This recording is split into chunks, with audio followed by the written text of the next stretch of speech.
This is an incredible story with many, many twists and turns. And actually, the beginning of this tale is something of a mystery because you don't exactly know the reason why you were all separated initially. But what have you been told? What have you discovered about that time?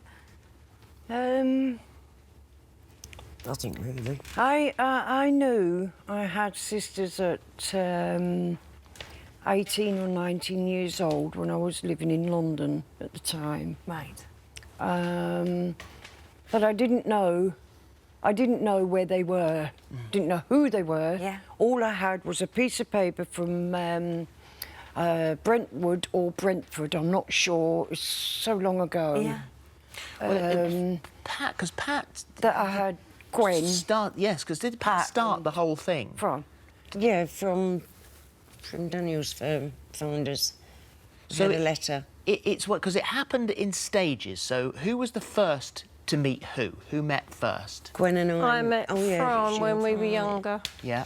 And initially, you couldn't stay together when you were teenagers because one of your adoptive parents was quite strict and actually kept you separated. Said no, bad influence, and so that didn't work out.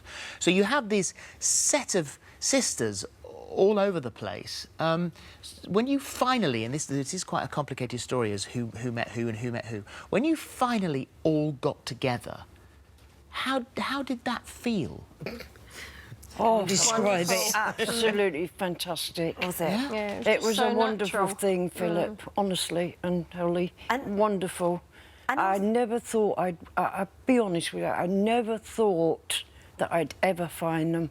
Yeah. And also, that first moment when you look across the room and you see each other for the first time, because there is a real similarity between you girls, isn't Yes, there? there So was is. that strange? You must have spent ages just sort of looking in each other's eyes, going, well, you've got my eyes, you've got that. Yeah. It was funny, we just sort of hugged and laughed and that was it. The ice was broken and we just got It just on. flowed. It just was flowed after brilliant. that, yeah. So We Dan- got on so well. Yeah. It's unbelievable. Which is so And I lovely. absolutely loved them.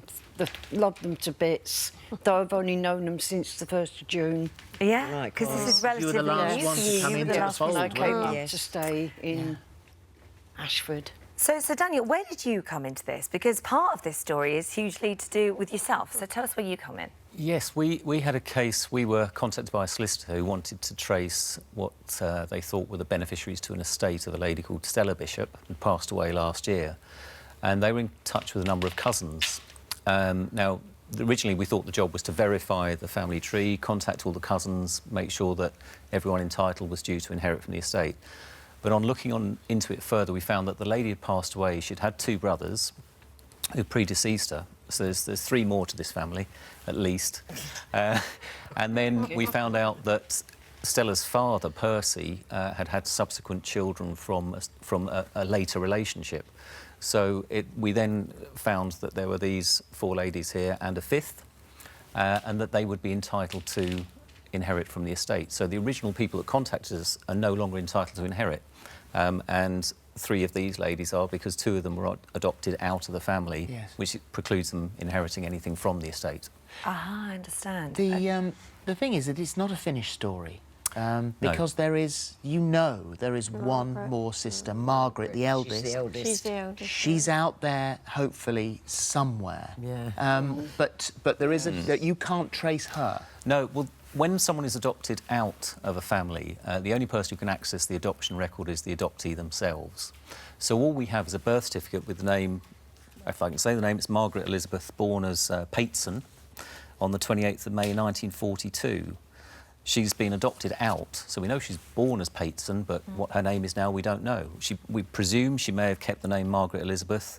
We presume she may have kept her birth date of the 28th of May 1942, but beyond that, we don't know. How old was she when she was adopted? Do we know that? Would she know she's adopted? No, Could she be living a life and not We know nothing. necessarily... Don't know anything. Well, to be honest, I never knew we had another sister. So how would she know?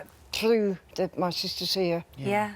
that I knew then. There is a link to Coventry, isn't there? You think that That's Margaret. that was the last time what we that heard. you heard was that she could be in Coventry. Yes. So you say now to anyone who thinks that there might be something in their life that rings a bell to get in touch, because she may have this whole family sitting on the sofa waiting to embrace her like Yeah. you guys have.